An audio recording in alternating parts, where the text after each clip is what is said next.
Hey guys, this is Chesney Hawks here. You are watching My Hammers 11 with the one and only Russ.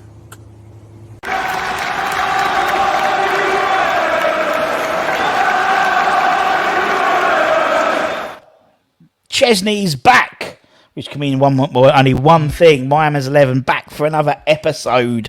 We had Mark Simmons a couple of weeks ago. We had him back on actually for the Tottenham. Was it Tottenham game? Yeah, for the Tottenham game. He jumped on post match as well. So I thought, another one. People like to see football. Keep going.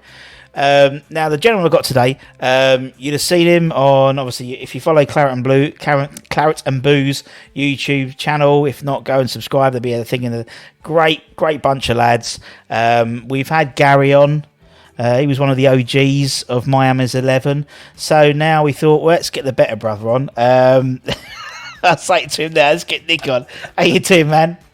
I'm very good, mate. Yourself? Yeah, I'm all right. It stopped raining. Finally, it was hailing earlier on. I thought the windscreen was going to come through on the M25. It was terrible. Absolutely awful. Absolutely awful. Yeah, I'm gonna have to take the pool down soon. You've still got the pool up? Oh yeah, I get the pool up and yeah, I've probably used it more than I did last year. Last year was awful, wasn't it? The summer. Yeah. I think about 3 days, but I've used it quite a bit, so I'll have to. Yeah, I've got to think when I've got to do that. Terribly exciting content for people. Anyway. So, as I said, Claret and Boo's, smashing it. They do a daily show, but also they do their sort of big weekend show as well as, when you want to have a rant as well. You enjoying it? It's good fun. I love it.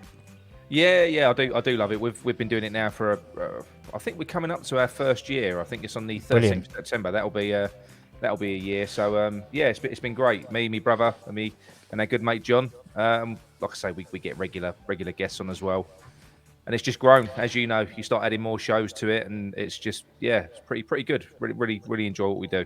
Yeah, and I think it's got that sort of blokes in the pub dynamic about it. Do you know what I mean? Yeah. It's like and I think that's what it's.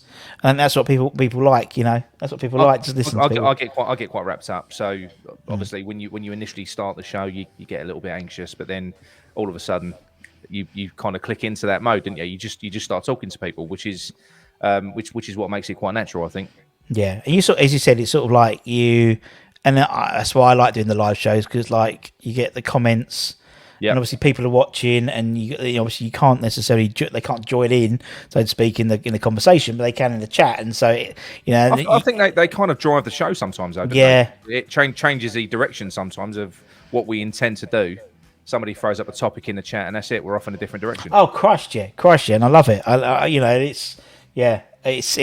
That's what I quite enjoy about it. It's like if someone's got a real bee in their bonnet in the chat, then there's a few. Obviously, you've got on your channel, we have on our channel. A few guys who are really always down in the dumps. Always something about Davy Moyes.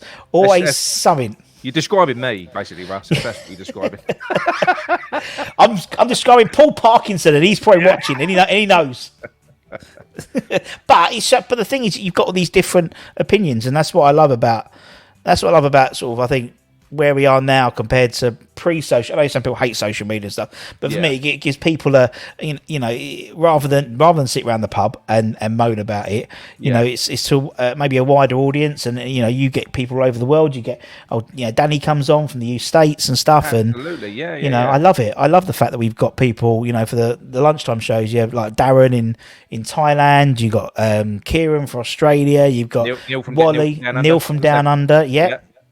You get Wally, you get all over the place. Love it. I absolutely love it. My favourite group is the Fresno Irons because for the Chelsea game, they'd have gone to the Chelsea pub to watch the game because it's an away game. Yeah. And I love that. It's absolutely hilarious. I love the fact they do that. Good lads. Yeah, they're good fun. I think it's good though. What we tend to do, I can be quite outspoken. I'm probably the angry one of the three. But I think between us all, reason I'm comfortable doing that is because I wouldn't ever want an unbalanced argument. But Gary and John have got different points of view. So whereas I'll go off the rails in one direction, I'm confident that they'll be able to give other people's perspectives as well. Yeah. We can't, and I think that's important because you don't ever want it to be unbalanced. No. That's quite key. You don't want to be sort of pro this and anti that, and exactly. And you don't want to necessarily get to a situation where, if there is a different opinion in the chat, you address that, and so you don't hide from it. Yeah. And I think actually, I have no doubt people hate the fact I've got splinters up my arse because I'm always on the fence. Oh, you're a fence sitter. I'm a fence sitter, but there's probably there's a reason why I would be a fence sitter. In all honesty, and I try and play the umpire in those situations, but that's just me as well. I'm not really.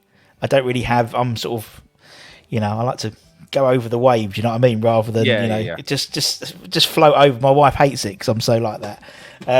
But no, I like. And he said some people have a real confidence in terms of voicing their opinion. I like getting people on, like guests, like random guests on. Just throwing it on, see who comes on. We get some hilarious people on. And obviously, we had Peach, didn't we? God rest his soul. I know.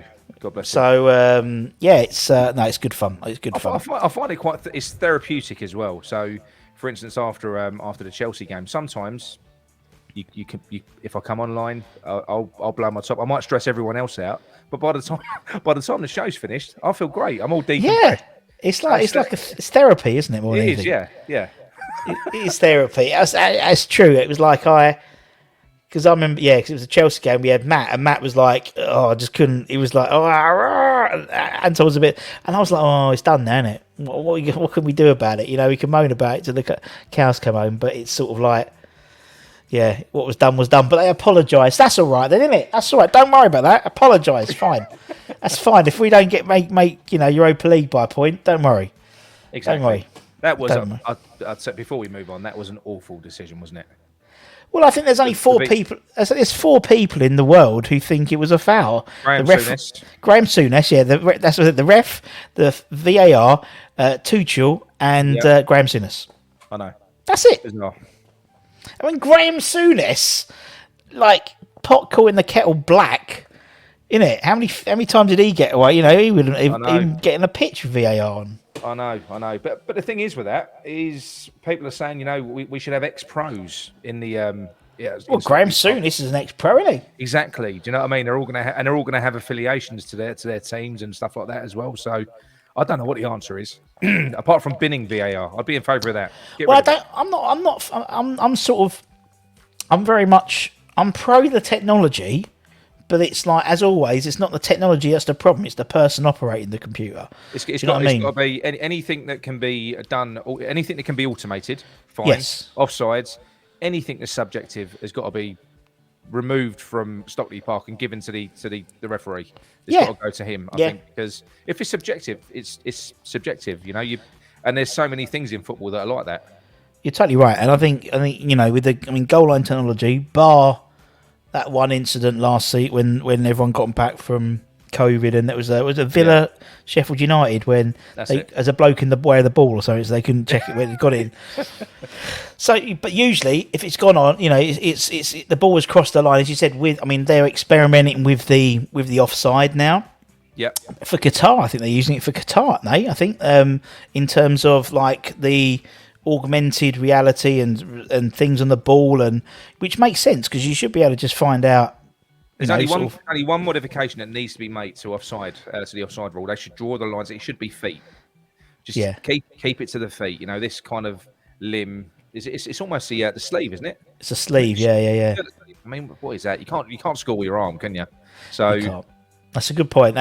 Yeah, and I think that makes, and that can be sorted. I think, to be honest, I think what they should do is look at how it's been operated successfully in other sports. Rugby, you never get an issue. No, they've had it for years. No. They never have an issue because everyone knows what's going down. I like that because you've got open communication. It almost adds to the game sometimes because you can hear the conversations that are going on. I would love to have heard what they were talking about when he was, because you almost get the feeling like the guys in Stockley Park are trying to convince him that he's made a mistake. Yeah, well, they've obviously they've spoken enough for him to having and someone made a point. I can't remember who it was. I don't want to say it's Jamie O'Hara. I don't want to say it's Jamie O'Hara, but I think he made a good point. I think it was Jamie O'Hara actually who question. You know, once that someone who's senior is questioning your decision, you then agree with that person. I totally get that. But it's like that and tennis. I think they should have the manager should get a a referral. One referral a half or one referral a game. Because, you know, the Antonio James incident, the Antonio Ruben Loftus-Cheek incident, a review of either of those would have maybe had a detrimental effect on the rest of the Chelsea team, for example. And I think there's, although saying that, Soufal was a foul throw, wasn't it, for that Tottenham goal? Let's be honest. It was a foul throw. It was. It was very quick thinking. Very quick thinking. From the ball girl, fantastic, or the ball boy. I can't remember. I think it was ball girl, and but yeah, it was a foul throw. So yeah. So what would you rather want? A point against an equaliser against Spurs, or don't admit that type of thing. I know, but it's true. That's the thing. I'm stuck on the fence. I told you. You know, I'm the referee. I'm quite bad. I try to be balanced. Anyway, let's move on. We've got Europa Conference League. It's Steaua Bucharest to look forward to. So don't worry about that. There's no VAR anyway until the final, so that's perfect. I know. Wonderful. And then we've got Newcastle on Sunday, where it's going to be goals for everyone because, like, Newcastle got done in for a VAR, so did us. The referees are going to go, do whatever you want. 10 aside. Yeah. I know. That's a massive game. I mean, the Steaua Bucharest one it's great to be in Europe, but because of where we are in the league at the moment, my focus as a fan is the Premier League at the moment. You know, I think it's the same with everyone, really, isn't it? So, I mean, it's the same with Moisey. I mean, it'll put out a good team, a goodish team for Steaua Bucharest. It's not going to be the first team. There'll be the likes of, you know, and there'll be opportunities for people like Cornet to get minutes. Schumacher's back in training. So that you've got to agree. From what we saw of Cornet, he's got to be getting more game time, hasn't he? My goodness. Definitely. Although, to be honest, he is fluffed. Like, I mean, the Viborg game, he fluffed an open goal then. And, I know. But I'll forgive him the one at the weekend. I mean, he sort of came. He'd only just come on. It was his first touch, wasn't it? It wasn't. Yeah. I mean, he didn't have much chance at all. No, I think he should, and I think it's going to be interesting to see. I mean, I mean, obviously, you know, it's almost like 2 seasons, isn't it? We got the season up until the World Cup, and then whatever happens after the World Cup, whoever comes back injured or whatnot, you know, I think we've got potential. I think 6. Potential people going to the World Cup. Some maybe not. I.e., if, you know, people who are not playing their way onto the pitch.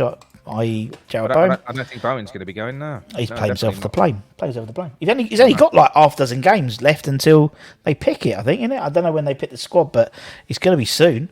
It's bizarre because Moyes is sticking with him, and I don't know what's going on. Yeah, giving him every opportunity. Although there was it? I think X or someone mentioned that, you know, a couple of the players came back a bit like they had a good summer. Yeah, and do you think he was obviously one of them? I think he might be one of them because he looked like. I mean, to be honest, the whole team's looked like it's still on pre-season until that second half of the Aston Villa game. Last summer, Bowen was back at the farm training all summer, wasn't he? And he came back and he was fit and firing and raring to go. Didn't have a girl then, did he? Though. No, this is it. We can't blame Danny though. We all know when you get a girlfriend, when you get a wife, you let yourself go. Yeah. Bless him. Present company accepted. But yeah, no, it's true though. I think, yeah. I mean, you've got the likes of, I mean, obviously Rice will be on the plane. Again, won't be. He's. I don't think he'll be fit enough to play for Morocco, so he'll come back after the World Cup. You got Zuma, Kira. We know has had more minutes than anyone else in Frisk's sides. Areola. You've got obviously Italy aren't in, so Schumacher's got a little bit of time off over Christmas. Paqueta will be there. Paqueta will be there, of course. Fornals maybe. He's sort of, you know, he's on the peripherals. So yeah, Zoom, Areola. So you got, I think, about 6 of the first team, 5 or 6 of the first team will be the World Cup, which ain't bad. But not bad. Talking about the new signings, what a player Kera looks. It's mustard, isn't he? Absolute mustard. He's a Rolls Royce, isn't he? Well, I think with the new signings, I mean, as you said, it's and just to confirm, everyone, this is my picture. If you see on various other news sites, Russ has borrowed this from me. By the way. They've nicked my picture from Sarah's. Not mentioning other names, Hammer's News and various others. Anyway, but you're totally right. I mean, Kira's but Moyes was very complimentary of him on his press conference today about Kira. He was saying, what an impact he's having. He's a good lad as off well, the pitch. He seems a really good lad, and you watch him, and he's a very commanding presence. And I think, and it must have been coming from PSG, you've got Messi, you've got Neymar, Mbappe, you've got some big players. And now he might have been, because he was sort of puffed, he was sort of moved onto the peripherals when Poch left. And I mean, Poch had him as a right back. And obviously Germany, he's been playing right back. So, he's come over and he's just, I think he's seen an opportunity to cement himself. And you can see why Moyes likes him. Moyes picks him. He's, where all the others aren't getting game time or having to settle into playing football. He basically was on the bench to that Thursday and going for it. I just hope that David Moyes does learn from the Kehrer situation, because that's how you bet a player in. You play them.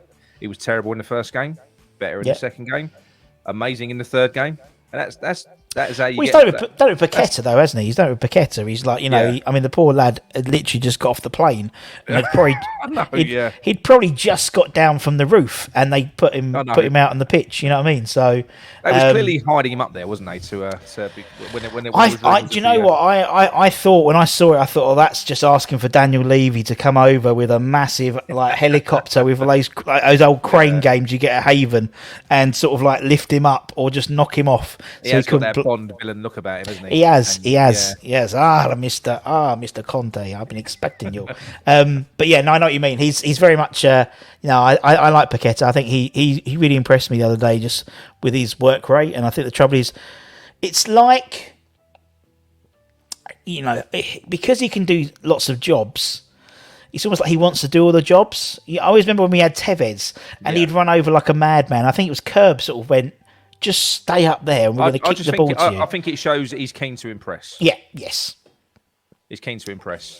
He is a superstar. He hasn't come in with a superstar ego by the look of it. I think he's come in, And the fact is, I can't imagine that he's been asked to do that job that Moyes clearly asked him to do the other day. No. But he did do it. He knuckled down. He was basically in the middle of a 60-minute rondo, wasn't he? Yeah, he played. Yeah, exactly. he basically was. Yes, and he basically played Moyes says he can play as a 10, he can play as an 8. He was playing him as an 8 rather than as a 10, and he's like, we want him as a 10, we don't want him as an 8. And we need to get him further forward. You can see there's a real player there, isn't there? He's got sticky feet, do you know what I mean? It's like the ball, good players, the ball sticks to them, and I think I'm really excited to see how he will develop with Skamaka, as they're sort of leading to. And then having someone like Antonio to come on and throw and just terrorise the defence for 20 minutes at the end of the game. That to me, it's got to be the game plan, when everyone's fit. And I think Antonio's played himself into staying in that same. I think if you're looking at anything, it's got to be Antonio on the right instead of Bowen. If you're going to play Maka. I think everyone's sort of mentioned that they want, but I don't think it will ever happen. I don't think he sees. He tried for about 5 minutes putting him on the left, and then he went, no, so off he goes. It's like we're going to put Ogbonna. No, it's not working. But that was that catastrophic decision against Brighton where he moved Benny from the left. Yeah, didn't he? Put him in the middle, and everyone went, "Yay, well done! You didn't set me." Okay, hasn't worked. Potter's on the sidelines doing that, isn't he? Yeah, together, straight away. Well, we did it before, when afterwards, because I looked back over the last, I think it was 70 or 90 odd Premier League games that Moyes was in charge with us. I think it was 100 now in his second tenure, and I went through all the starting lineups, and Fabianski started in 94% of the games. It was Declan Rice 91, Souček 89. Everyone was, apart from Kira, I think Zuma was 65%. I think Soufal was like 70% since he joined. And so it was like, all Potter had to do was get, the 2019-20 game plan. I know. There you go, guys. Same again, Exactly. I mean, I know you sit on the fence and there's not too much you can say, but what is your honest opinion on the Fabianski Areola thing? Well, I think there will be a change in the guard eventually. What, this season? Yes, but I don't know why I'm using this to make an point. But the thing is, it's that one year plus another year option. That's what he's signed, isn't he? He signed a 1 year extension. Fabianski. And then Areola's obviously in the 5 year deal. Areola wouldn't have signed for West Ham if he wasn't not guaranteed first team football, but 5 year deal. He could have gone somewhere else, to be honest. Of course he could have. And actually, he's a French international goalkeeper. There've been plenty of people who he could use and go to. So there must have been some conversation.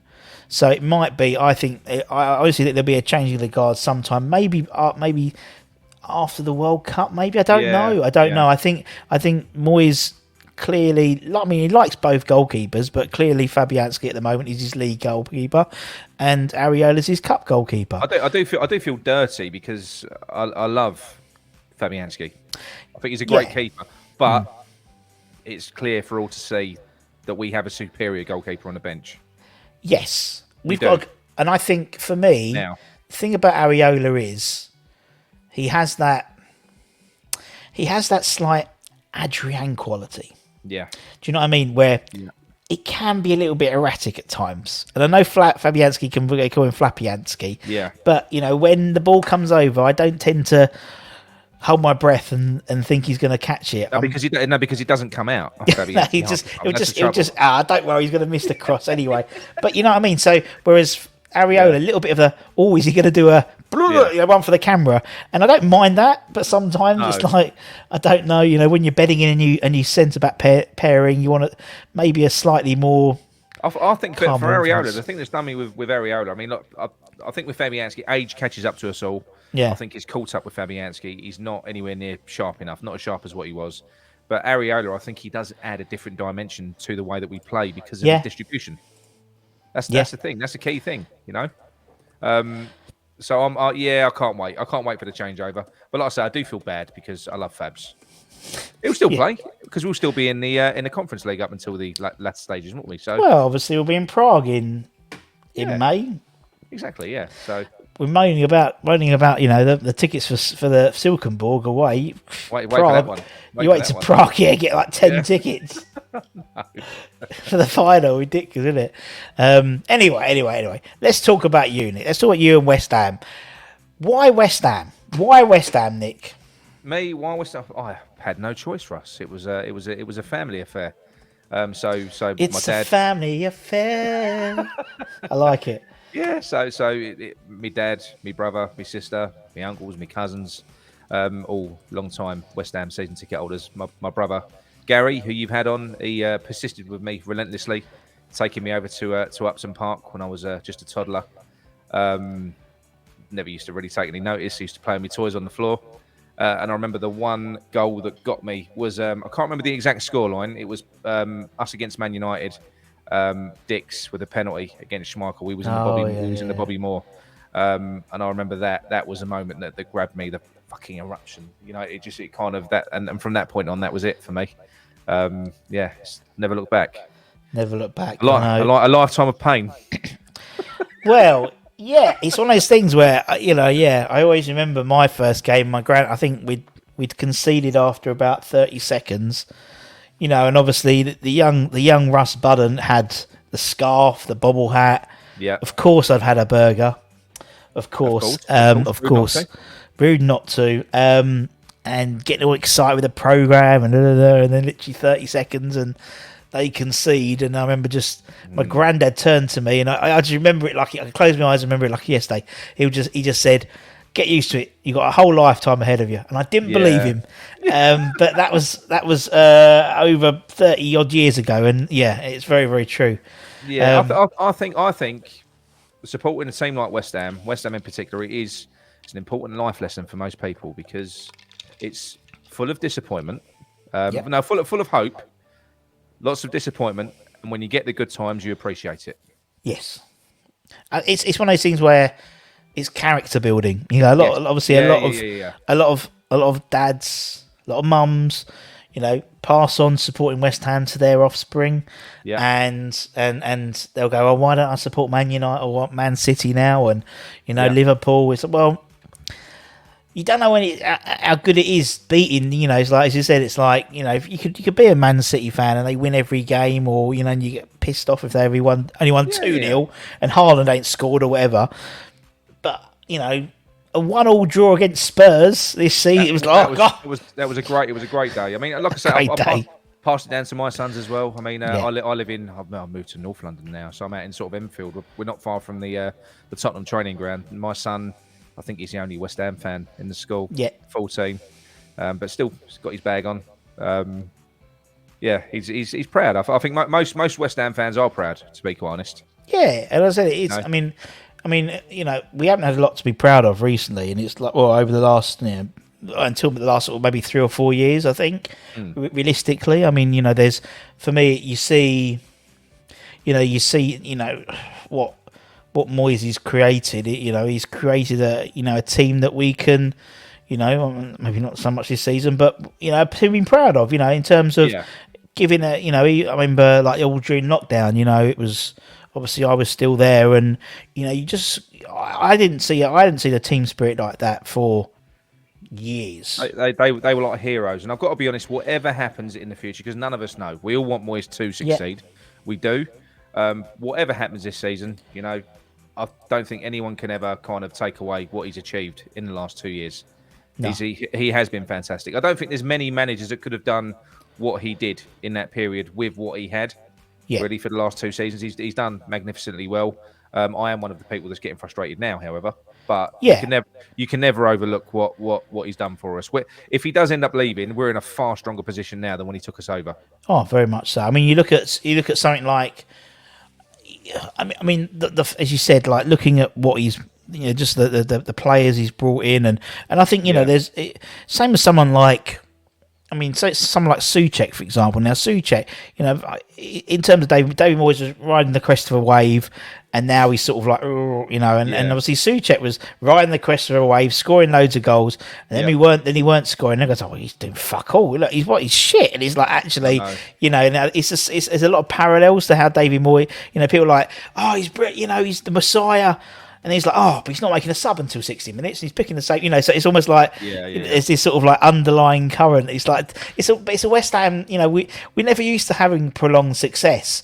So for us, it's like you know, we know there's sort of a roller coaster, and so you know we're waiting for that dip. We're waiting to go down before, you know, not that down, but you know. And what I will say for a lot of people, I can be a bit of a negative Nelly, but. What I will say, and this is kind of giving people what I suppose like me brother, and you're quite a positive guy as well, and John, you know, it takes a lot of faith to remain positive with West Ham. It doesn't take a genius to forecast doom. Because quite often with West Ham, that's all we've ever known. So the wheels do always come off. You know, it doesn't make you a genius. It's just fear, though. I don't think anyone's predicting it or wanting it. I think because we're almost kind of conditioned to feel that way. Like, exactly. Some people are just. They can't handle that anxiety, can they? No, you're totally right. And because we have like, you know, until recently we have one good season in 5. Yeah. And it literally has been one, you know, last decent seasons, and then before that, the last decent season would have been the season at the Bowling. The last season before that would have been probably the promotion season. The season before that would have probably been 05-06 season. So it literally is every fifth year we have a good year, and then 4 fallow years, so to speak. So to have 2 good years in a row, it's unknown. It's unknown. Yeah, I mean, first time ever qualifying for Europe based on league position, albeit for the conference, but still, you know, and I think it's the first time we've scored. Last year we scored in every home game in the Premier League since 1980 something, and that was in the Division 2. I think it was 1928-29 or something. Records. It's what he does. That's what he does. He wins. That's what he does. He's here to win. He's here to win. Right. I love it.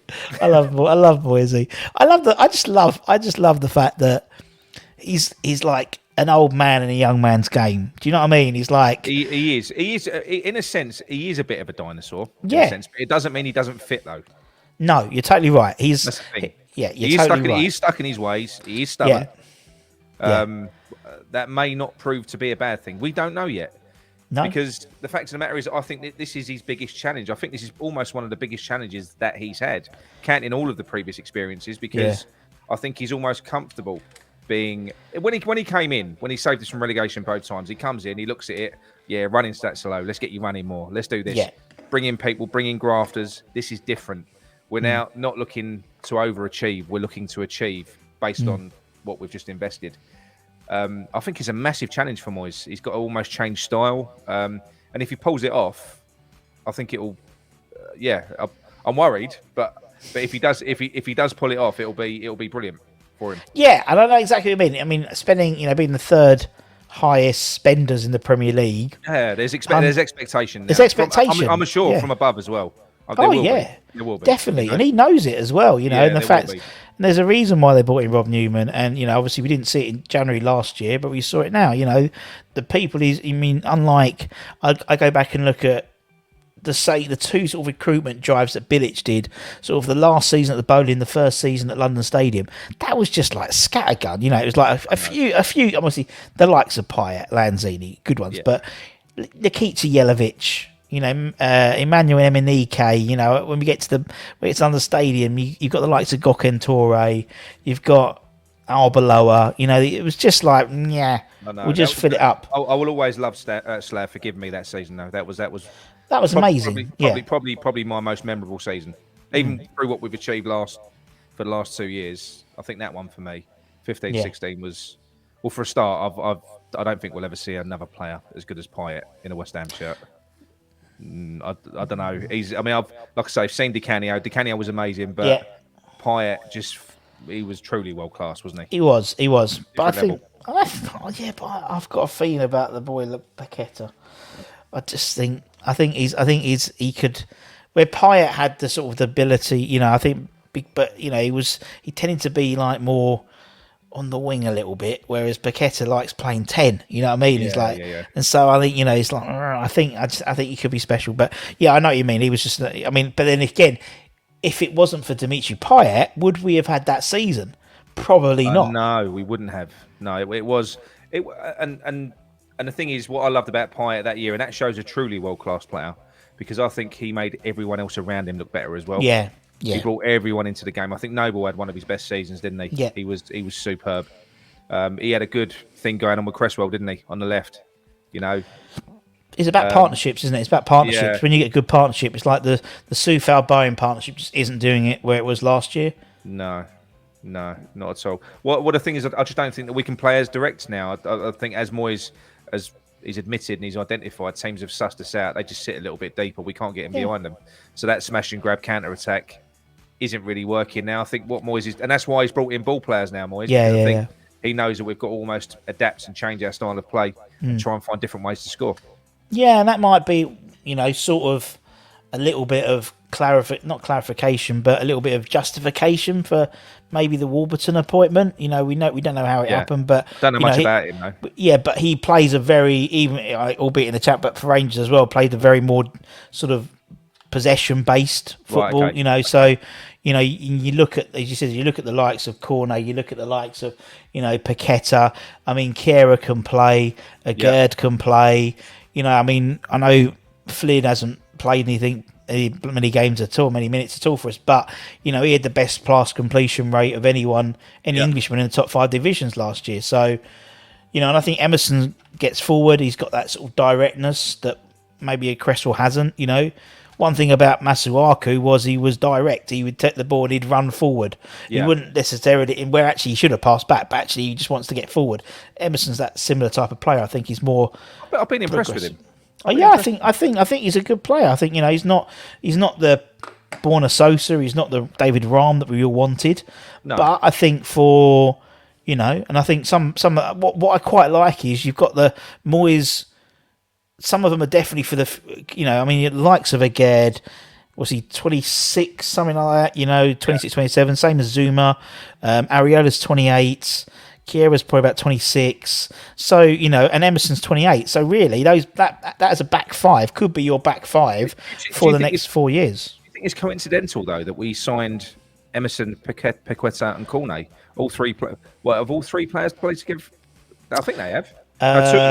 Two of them. Played with both. Yeah, Paqueta's played for both, and Paqueta played with Emerson, and so there was no fucking excuse for them to get in each other's way against Tottenham, was it? No excuse. But do you think that was kind of almost strategy in terms of helping them make a decision, or do you think it's just coincidence?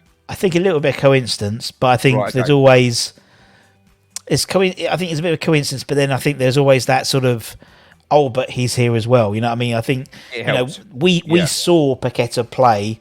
I didn't think when we saw him play against Lyon when we was at Lyon, he was very good. But obviously he was being scouted previously for that Lyon game where obviously they were impressed and kept him going.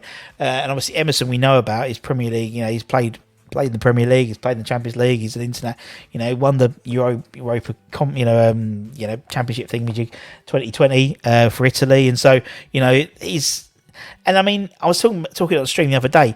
We brought in a first choice Brazilian international. We brought in a first choice German international. Yep. We brought in the Italian number 9.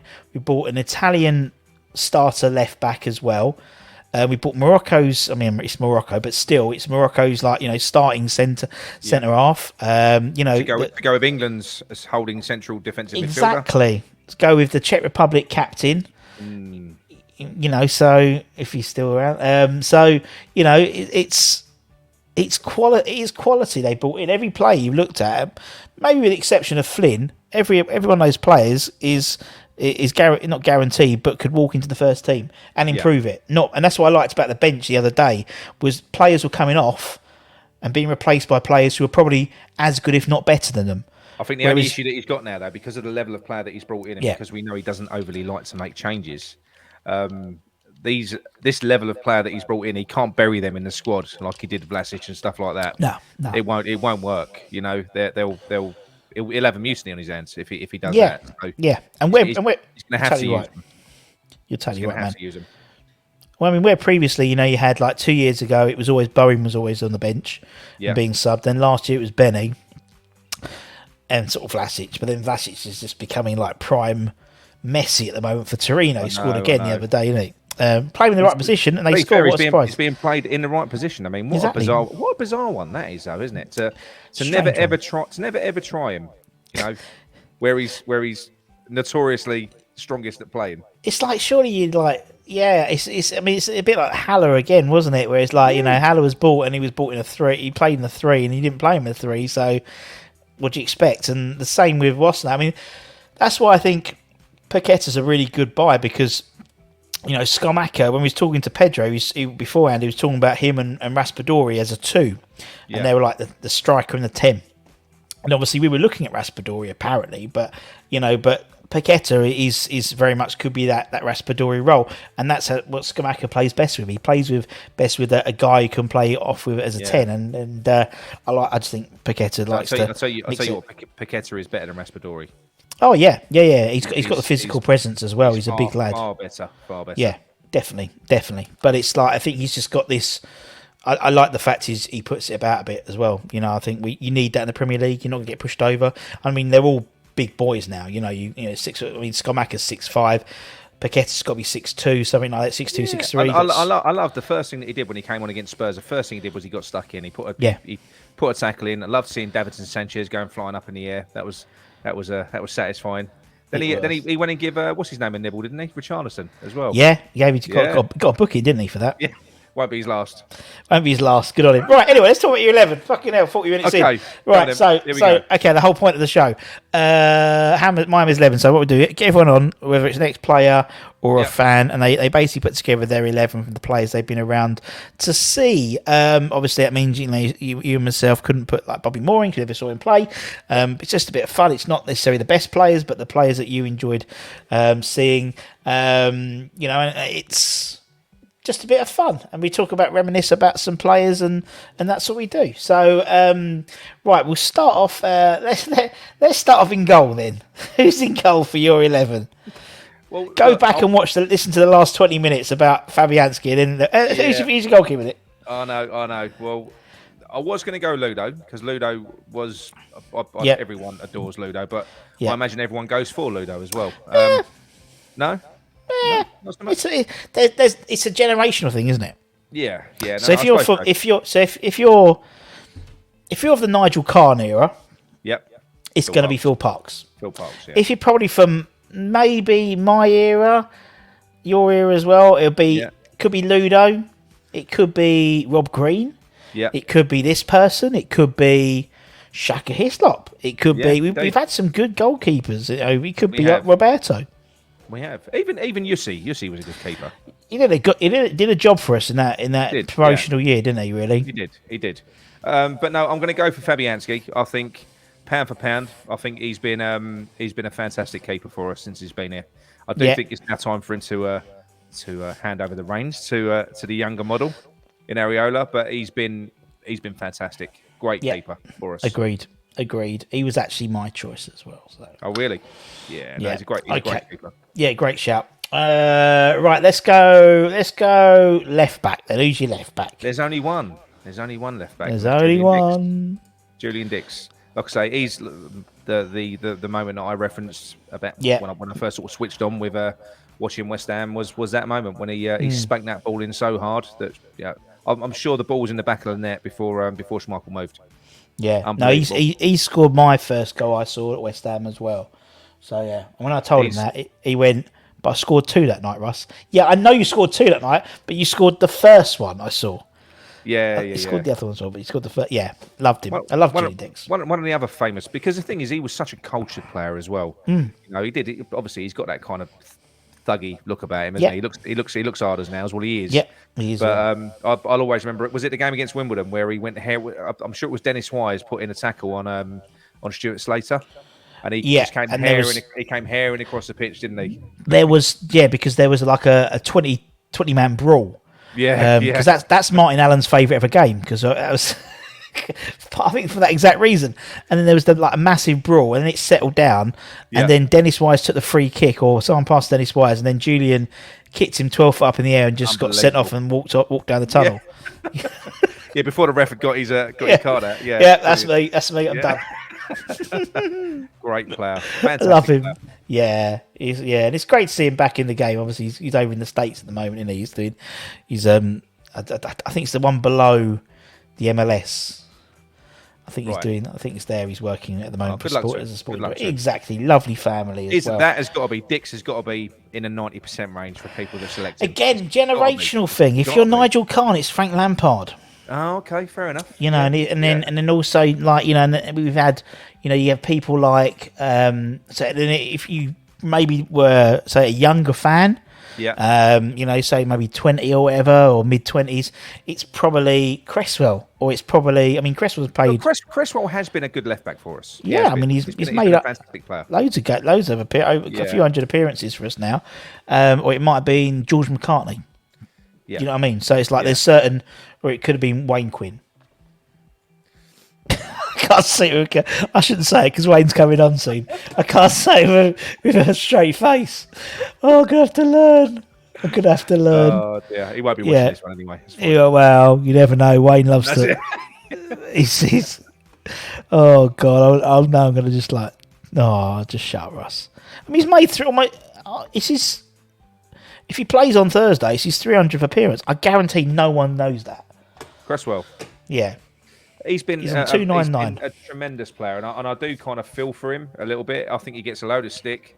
He has lost his pace. I don't think Moyes really helps him, where he uses and Soufel, because I don't think they're suitable wing backs. I don't think they've got the pace. Not in today's game. I don't think they've got the pace to get up the wing and get back. When you play them as fullbacks, like when we played City, they looked okay. I think Cresswell was probably one of the better defenders.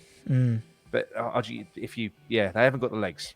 No, they haven't got the legs. And in today's game, the fullbacks are auxiliary wingers. They're not. They are. And I remember when Zabaleta, when he retired that season, I think we played Watford and he got absolutely ripped a new one by Sarr. And I think we played Liverpool and he got ripped a new one by Mane. And it's like, it looked like it would look quite sad. Yeah. You know, and I think sometimes that the game is so fast that you need the likes of Emerson. You know, you need fast players, and I can see why Kira is he's been used as a right back by Frisk because he's bloody quick, and I think it's wouldn't be surprised. Or someone like Ashby, he's bloody quick as well. But next year will be his testimonial year. Surprised he's still here, Ashby. 6, 7, 8, 9. Yeah, 9 seasons he's been here, Cresswell. So next season will be his testimonial year. And as I said, if he plays on Thursday, it'll be his 300th game. Good to know. Good to know. Better let them know. I better have a word because they might forget. They did the Antonio one and Declan Rice one the other day. Right. Okay. So that's your left back. Let's go right back then. Who's going to be right back? Well, it's either going to be. We've not been blessed with right backs in my era, to be quite honest. Yeah. I was thinking about Schemmel, but it's probably going to be Tim Breaker for me. Yeah. Yeah. Right. He was a favourite player of mine. I think he was a great right back, superb. Conventional right back. But yeah, real tough tackling, hard working. Just a great guy. Great engine. Up and down. I think he was very much like the modern day fullback. I think he was like he got up and down, got into the box quite a bit. And lovely bloke, and a lovely bloke, and I think they called him. I think his nickname was the robot or the machine, really? the machine. He was superb right back. He was very good, and Schemmel was good. How many years was he with us, Breaker? Timmy Breaker, a good few years, I think. Timmy, let's have a quick look on my sheet. Most of the 90s, wasn't it? Yeah, he was very similar to Ludo. He was just always there, wasn't he? Yeah. Timmy Breaker, 296 appearances, 3, 4, 5. Why don't I just count 3, 4, 5, 6, 9 years as well. Bloody hell. 9 years. And lovely bloke. But I had Schemmel because I had a soft spot for him, and the fact that even now, he's got his restaurant in Luxembourg and it's called Upton Park. Yeah, and his reasoning behind it is West Ham gave this. I basically, if it wasn't for West Ham, I wouldn't have this restaurant.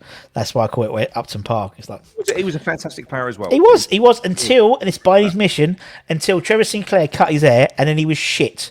That's what he said. He went and I cut my hair, and then I was shit, Russ. And I was like, you said it. It's because you're on loan, and then you're on loan, then you're permanent deal, isn't it? As soon as you get them on loan, they're really good, and you sign them permanently, and they get injured, or they're just shit. Yeah. As Dan said, never fall in love with a lone player. And that was the trouble with Jesse Lingard. Everyone fell in love with him, didn't they? And so never fall in love with a lone player. I'll tell you what, I think we've been blessed in this window because the fact he's rejected us. He's not been very good, has he? No, it hasn't been very good at all. He's lost it. Definitely dodged a bullet there. We did indeed. Right, okay, let's go centre half. Let's go for your first centre half. Rio, Mr. Ferdinand. Mr. Ferdinand. Superb. I love that group of players coming through that. The fantastic. He was such a culture player. You could see it from day one. I do believe, in terms of talent, he was up there. Carrick was as well, but I think Declan Rice does slightly eclipse him. I totally agree. In terms of ability, but he was amazing. He was a top player. And games as well. Declan Rice has played 40 games more than Rio. Yeah. In a small amount of time, I think. But yeah, no, I totally agree. Yeah, he was that. He was a favourite of mine. He was kind of a very modern centre back, wasn't he? He was calm on the ball, great passing. I really liked him. Wish he'd have stayed, really, not turned into the type of person that he's turned into. But then again, if we sold him, didn't sell him, we wouldn't have had the Rio stand, and then I wouldn't have started working at West Ham. There you go. Everything happens for a reason. Right? Every cloud. There you go, it's like when a butterfly flies its wings in Japan. There's a thunderstorm in Hornchurch or something like that. Indeed. Right, who's he going to partner? Super Slav, good old Slav. Yeah, lovely man. Just goes without saying, he's just an absolute machine of a centre back. I think he was. Size of those collars, isn't it? I remember we interviewed. Awful shirt. I remember interviewing. I've got that shirt as well. Who was it? Michael Hughes. And literally, he said that was the heaviest shirt he's ever worn. The collar was ridiculous. The sleeves were ridiculous. you think they were like one size fits all? Because they must have been. Because I mean, look, I mean, even Slav wasn't small, but look at the size of those arms. I know. That's a short sleeve, and that's gone 3/4 up his arm. Yeah, he was like one of the modern day like foreign centre backs, wasn't it? You know, superb. Yeah, proper leader at the back. Just so cool. Yeah, great player. Liked his rock, and you know, he was just him and the likes of people like Mark Reaper and some really I'm thinking back in like Hanu Tiernan, these good good like foreign centre halves, and Bilic was again maybe would have been nice for a little bit longer with us. Oh no, absolutely. But he did give us 15-16 though, so that's why. I know what you mean. It's sort of he was a bit of a boomerang. I like a boomerang player. But he's sort of player manager, quite like that. And he came back as a manager, very good. Hammer of the Year run up in 1997, I believe. Right, let's go. Right, I'm trying to think. Let's go. I'm doing a 4-2-3-1. I'm doing a Moyes formation. Yeah, I know you're doing a Moyes formation. So let's go with your first and your two. Okay, I'm going to go for Declan Rice. Obviously, it goes without saying there is nobody else. He's just absolutely world class. He's when I said earlier on, I don't think I'll ever see anybody as good as Payet on the pitch. I meant as an attacking flair player. I think Declan Rice is better at his job than possibly what Payet was. I don't think there is a better player in that position than Declan Rice anywhere. I wouldn't swap him for anyone.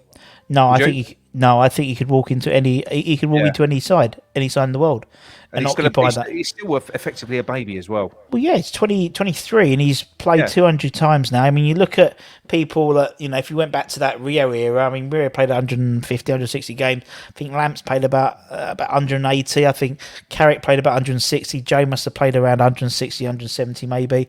Yeah. And for such a young age, as you said. I mean, I think I looked at how many games Moro and Bonds had played by the time and it was not comparable, but it was like in the same wheelhouse. Yeah. And who knows with Declan Rice? But he's. I think the most important thing, right? If we do kick on, because we all know that he's got ambitions. He will have. Yeah, of course he has. One of the best players in the world will want to go and win things. You don't get as good as him unless you're ambitious and driven, do you? No. That just doesn't happen. But like I say, you'd like to think that he'd be looking around. If this team that we've built now, if it does start to click, second half of the season, we start playing really good, lovely football, and we're beating teams. I'd like to think that he'd have a little look around and go, do you know what? I might stay. I mean, David Sullivan might cry, but yeah, because he'd have to start paying a bit better wage. Yeah. He's already laid off £180 million worth of money there, hasn't he? I know, exactly. Yeah, he's already spent Declan Rice money. He can't change his mind now. But I think he's amazing, tremendous player.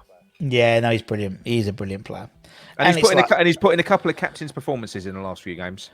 Few games, and I think it's going to take. We are a team in transition, and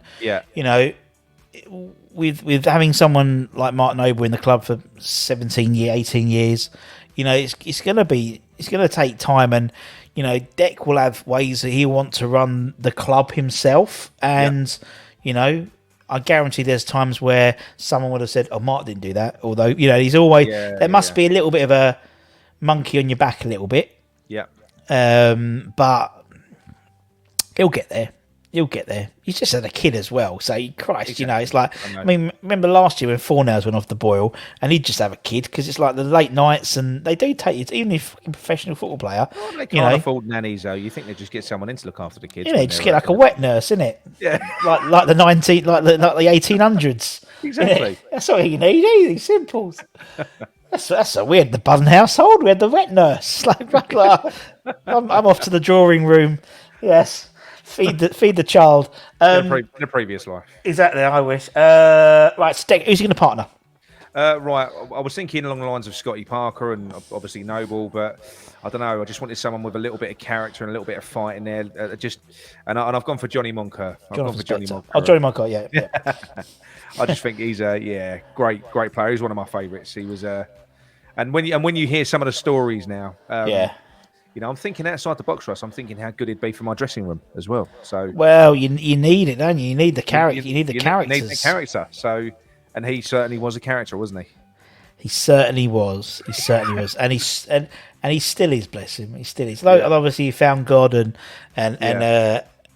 but he still has that twinkle. I think he needed to find God by the sound of it, though. Yeah, I think so. Yeah. But you know, he's I love John. Yeah, he's still got that twinkle. I remember when we interviewed him. He still had that twinkle. He started off all very, like, not plain Jane, but all very straight laced. Yeah, and then it sort of like it was almost like hypnosis and going transregression and going back to a previous life, and he just saw that twinkle in like almost like a twitch, and then literally it was like verbal diarrhea. Oh, this is one time where I did this and I jumped into and I was naked. There's another time where I did it and I pretended I was and we was in Croatia and I ran and told everyone to shoot me and I was in a minefield, and honestly just like, blah, blah, blah, blah. Like, okay, John, but no, he's I love John. He was a talented player. He loved the yellow card. He loved the yellow card, didn't he? But I think towards the end of, I mean, if you look at his stats, actually, no, look at his stats, he's littered in yellow cards. But I, for some reason, I had the view that he got the yellow cards towards the end of his career, but no, I'm looking at there is a very even spread of yellow card. In fact, in his first game, he got a yellow card, and then 2 days later, he took 3 days later, then 3 games, then 3 in a row. Yeah, no, he's okay. Ignore me. But yeah, he was a great player. I mean, great passer of the ball as well. He was. He could carry the ball. He could do a lot, really, couldn't he? In another world, in another universe, John Monaco would have signed for Chelsea with Glenn Hoddle. Yeah. And then would have been probably on the plane for France '98. Yeah, he would have. I've said because he was Hoddle's man. Hoddle loved him. Hoddle wanted him to play for Chelsea when he moved from Swindon to Chelsea, and he wanted to take him with him. But then he wanted to go to West Ham, and if West Ham hadn't put in for him. What did he start off? He started off for Spurs, didn't he? Spurs. Then he obviously went to Swindon, and they got promoted under Hoddle, and then they got relegated. And then Hoddle went to Chelsea, and then we got him the same day we got Joe Beecham actually. And then he went. Then Hoddle. Yeah, but he said Hoddle wanted him at Chelsea, and he was tempted because it was his. Glenn Hoddle was his idol, and obviously the Tottenham connection as well. But he wanted to come West Ham. I can't remember the actual. I can't remember how convinced. I think it was Harry convinced him. All right, I put Monks. Okay, so that's your 2. Yeah. So now we've got your 3. So let's go to the left. Who's on the left? It's only one season, but one of the best seasons that I've ever had, and he was tremendous. And that is Payet for me. Yeah, Payet all day long. He was world class. He was world class player. I mean, he was beautiful to watch. It really was. He was. He was a genuinely world-class player. And for players and for fans of a certain age, I don't remember ever having a genuine, not a good player, but a genuine world-class player. We had good players. We had, good players who would go on to be world-class players, like Rio, like Frank, like Carrick, like Joe Cole. These guys went on to have a great career, but we never used to have I used to say we were like a bookend club. We'd get them right at the beginning, or we'd get them right at the end, like Teddy Sheringham. We'd never get them in their pomp. But we had the 18 months where he was one of the best players in the world, wasn't it? And then at the end of 15-16, if you offered any West Ham fan the chance to swap him for any player in the world, we wouldn't have swapped him. You're totally right. We knew we had a gem there, didn't we?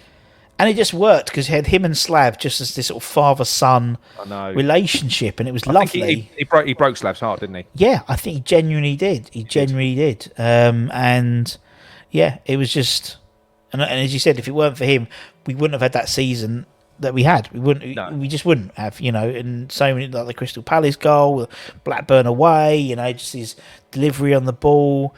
Your favourite free kick? Which one was it? Oh, it's got to be Crystal Palace, wasn't it? Just for me, it was a joke, wasn't it? Really, just because it was like the sheer sort of, sheer cheek. Put it in the same corner as a keeper. Exactly, but it's like how it went up and went down. I don't even know how it physically works. It just seemed to sort of go against all scientific. It just didn't make sense. I remember it was just Thierry Henry, didn't he, or Terry Emery, as my dad used to call him. Oh, Terry Emery. Terry Emery. But he was the same. I remember when he said it should have been illegal. He said that it shouldn't be legal what he did there.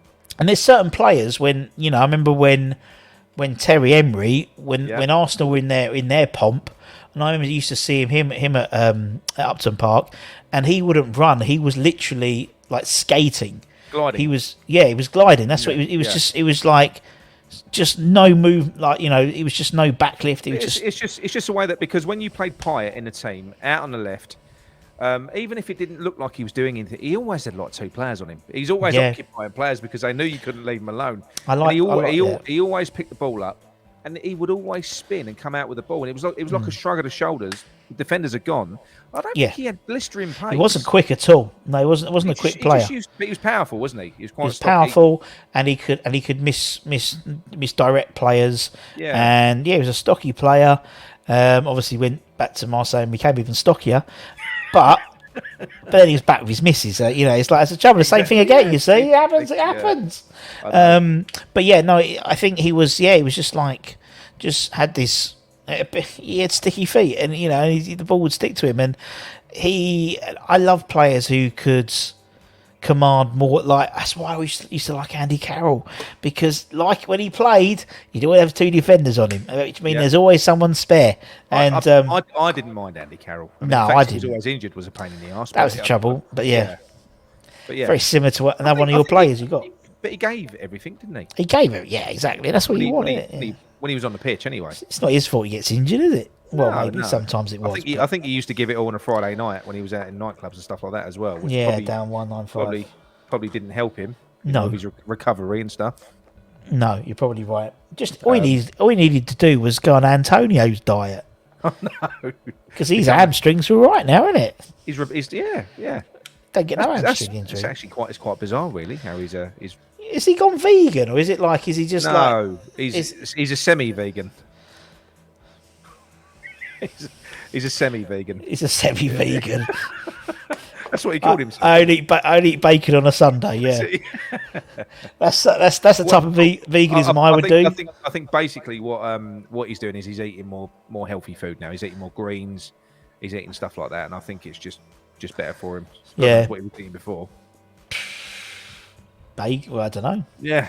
Well, it must be meat if he's semi-vegan. Right. Okay, we'll put him on the left. Let's go on the right. Who's going to be on the right? Trevor Sinclair. Oh, Trevor Sinclair. He was just out of this world, wasn't he? Another one. Actually, really is one of my all-time favourite players. Me too. Sinclair. Me too. Great player. Loved him. Loved Trev. I wish he'd scored that Crystal Palace overhead kick for West Ham, but apart from that, yeah, I know what you mean. He's one of those players that like there's. I mean, you probably have this. I mean, it's John Moncur to some extent, but for me, it's always Trev. Trev's always reminds me of a certain time, a certain period. Yeah, and he does remind me of my granddad. He took me to my first ever game, and he'd buy my season ticket for the next 15 years or so. Yeah, so he's all right. He was a good old granddad. But he was towards the end. He was honestly, he was blind as a bat. I don't know how we got to Upton Park in one piece. He shouldn't be driving, to be honest. We've been going for years. We're going to West Ham for 4 years, and he'd still have the programme. And he'd go, "Who was that?" And it was like anyone who was black, whether it was Shaka Hislop, whether it was God rest his soul, Mark Vivian Foe, Defoe, anyone. If it was something that was good, bloody Trevor Sinclair, any bloody player we got on the pitch. And it was. So I always remember Trevor. That's why it's bizarre now having sort of when you.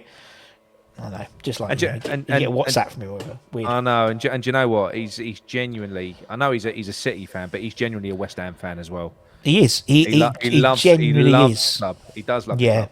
Loves the club because in the day, we revitalised his career. He was sort of floundering at QPR. He came to West Ham. We got him back into the England squad, and then he got a deal back to Man City. Back to his club. His first love. So, top man. I like Trev. Got loads of time for him. Although funny, we went one of Ian's ex-player nights. Sinks. I think it was Sinks, Matty, Jarvis. I think Slates was there. And Waldy was there, and Sinks was there, and this cup, and Waldy was doing the hosting, and a few Guinnesses had been sunk, And then there's these two women at the back, and they were like chatting for the whole thing.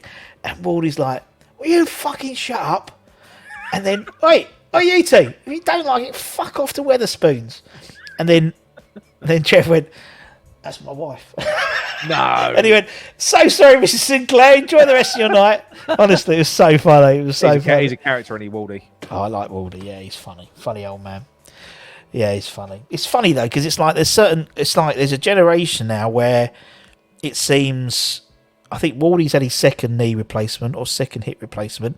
I think Slates has got another hip replacement coming.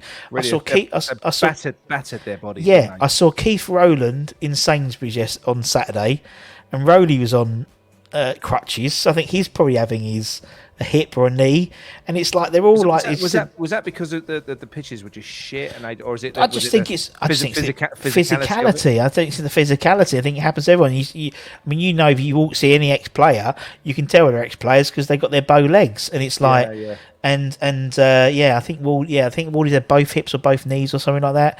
It was funny because I remember we was kind of because my daughter she had to come along to a night and she'd just fallen over in the playground on the Friday, and so she was hobbling and he was walking and he was hobbling, and she's like, "Did you fall over in the playground too?" And he went, yeah, a few times. Yeah, I like Waldy. Got a lot of time for that. Right, okay, so we've got Sinclair on who's going to be in the middle? Who's going to play number 10? Right, yeah, this was quite a tough one. Plenty of players that could have had that berth, but I went for Isle Berkovic. Oh, it's a little Israeli. He was fantastic, wasn't he? Oh, brilliant. He's another one, sticky feet. He was brilliant, and he could see a pass as well, couldn't he? He had vision, that bloke. He was a special player. I think he's very underrated player. I mean, you look at when Hartson scored that, was it 26 goals that season? Yeah. I reckon about 20 of them were basically Berkovic putting him through. Yeah. Amazing player. So yeah, I thought I'd give Berkovic a mention. Nice. And then what did Hartson do to repay him? Yeah, we know. Booted him in the head, bless him. Love you, John.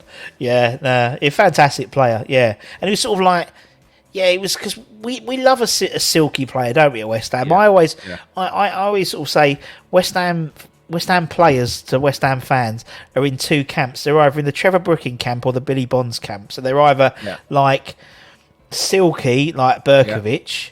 In the Trevor Brook, or there's someone spit and sawdust. Yeah, or spit and sawdust. Very occasionally, you'll get them in the Venn diagram in the middle.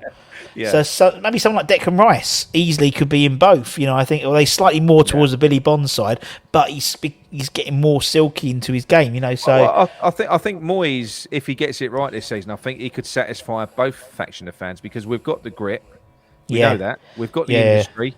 If he can add some flair into that and add some, like you say, some silk to our game. Yeah. I think everyone's going to be happy. Yeah, because that's one thing people are annoyed about, isn't it? It's the way we play sometimes. Yeah. Can be quite pragmatic rather than necessarily. Yeah. The West Ham way. You know what I mean? I think this year so far we've only intended to play the second half, haven't we? We've been shutting down the first 45 minutes. Yeah. But at the end of the day, it's like when you're winning, no one gives a shit. I know. Because we're not winning, people are like, it's because we haven't played. We played that most games last season. The last couple of seasons we played. I don't think it was ever that bad. Well, I reckon we played. I don't know. I'm going to have to look at the stats now, Nick. Thank you. I like looking at stats, but I reckon percentage-wise, I'm going to have to look at it now. Last couple of years. Percentage-wise, I reckon. I think this year we're the only team to not score in the first half, and we do have the least shots on goal of any team. Quite possibly, in the first half. But I think possession-wise, I reckon we're still around overall because, last season we'd consistently have 30% possession. Yeah. Wouldn't we? So it's like I know what you mean, but it's just that sort of. Do you know what we haven't got enough of now? And this is the other thing that I think. West Ham fans have become so conditioned with direct football. We want to see the ball going forward. Yeah. And Mr. Mark Noble used to get criticised so often for passing sideways and backwards. Do you know what? If you want to retain the ball, you've got to pass sideways and backwards. Yeah. We need players that can hold the ball. Every now and then, passing in triangles sometimes. It's what Man City do half the time, though, isn't it? The one thing winds me up most is throw-ons. Yeah. Oh, it's like. Yeah. consistently, it's like, oh, you watch the good teams. You watch like when Barcelona were Barcelona and people like that. They didn't throw the ball down the line. They'd throw it back to the centre back and start again. I know. We have this boner about wanting to throw it up to Antonio. Feels like it's all about gaining yards. Yeah, and it's like it's not rugby. It's not like you're doing it's not. It's like you got to keep the ball. It's like it really winds me up because it's like just throw it backwards. We've got some really good ball players in the centre backs now. What we do when Aguerd comes back, we'll have two Aguerd and Chiero are both good. Playing centre backs. Throw-ins are the bane of my life as well because I managed my son's under 14 football team and. The boys, they're fine. I mean, I've even had sessions. It's pissed me off so much. We've had sessions on throwing the ball on throw-ins. They're a good team. But you know what? In a match, feet come off the floor. Oh, you can't. But you can't say anything because these guys do exactly the same. I know. Feet on the line. Oh, not behind the head. It's not hard. Drives me mad. It's not hard. Anyway, who's spearheading this attack? Right.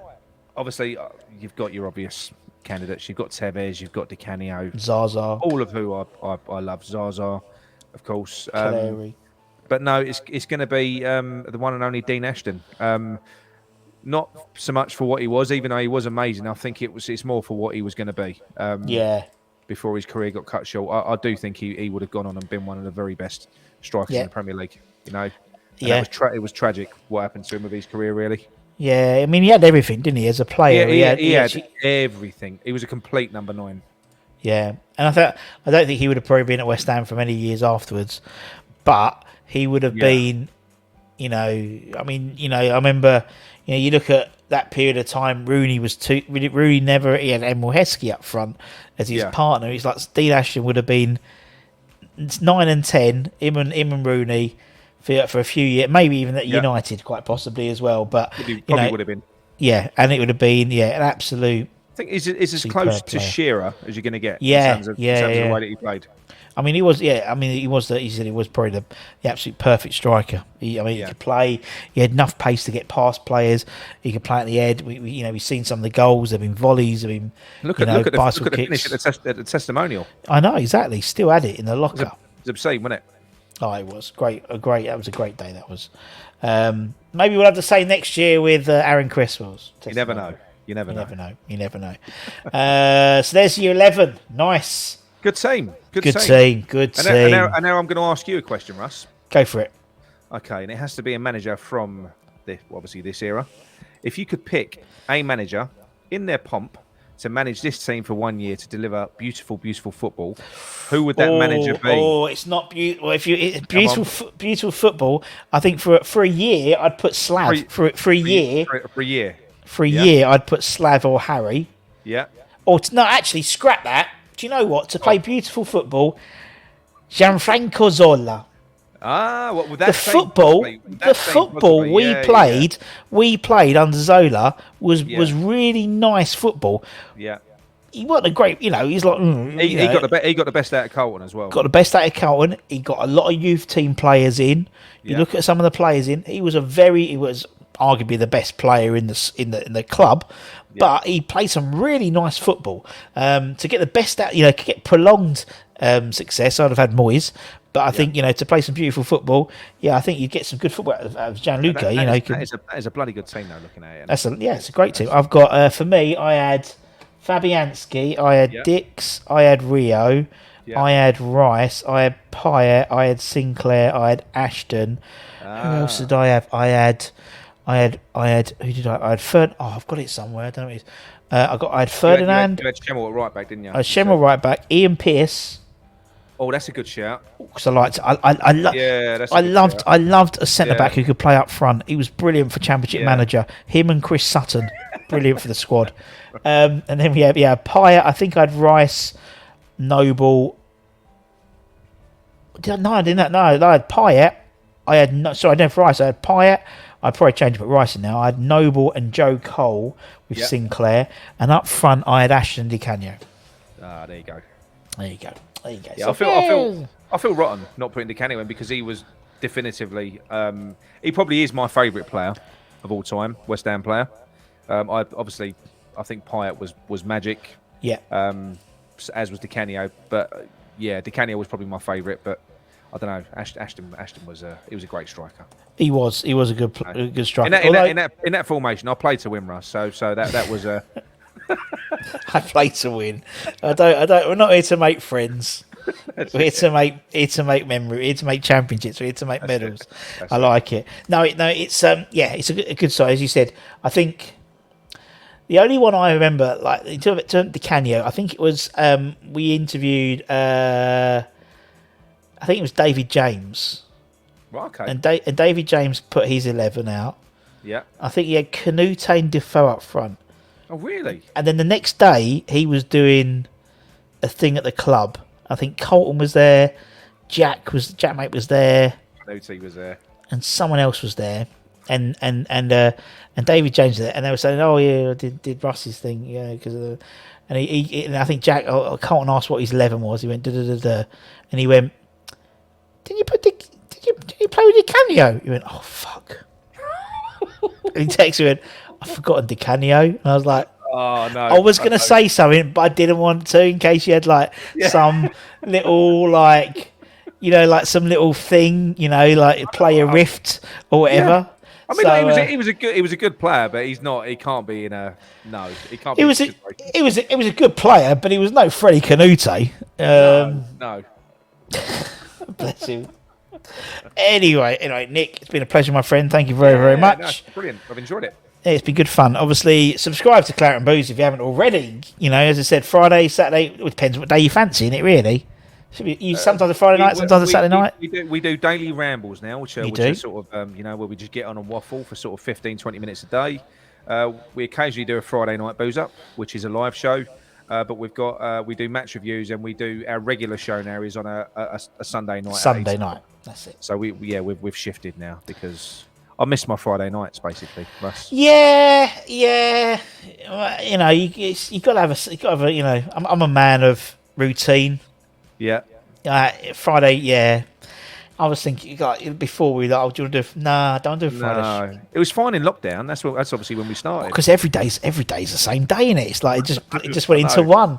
But it's like on a Friday, go have a Friday kebab. Yeah, that did become a little bit of a pain in the arse. So we decided at the end of the season that was it for the regular Friday shows anyway. Yeah. So cool. We'll still do them occasionally, of course. Well, there we go. And the only way you know when they're on is if you subscribe and press their bell notification, of course. While you're there, if you haven't done it already, do ours as well, or do it beforehand. That probably makes sense. Maybe you should promote it does. Our channel for then. Yeah, but anyway, you know what I mean. So have a look down there. If it's red, you haven't pressed it. So press it. It goes grey. Terribly exciting, but it means you don't miss any of our content. And we have quite a bit coming up as always. We have all our shows, review shows, preview shows. We have Holly's show, we have Stato's show, loads all over the gaff. So make sure you don't miss a thing. And from myself and from Mr. Nick, take care, everyone, stay safe, wash those hands, come on you irons, we'll see you again very, very soon. I'd like to thank all our channel members as always. Peace out, much love, bye.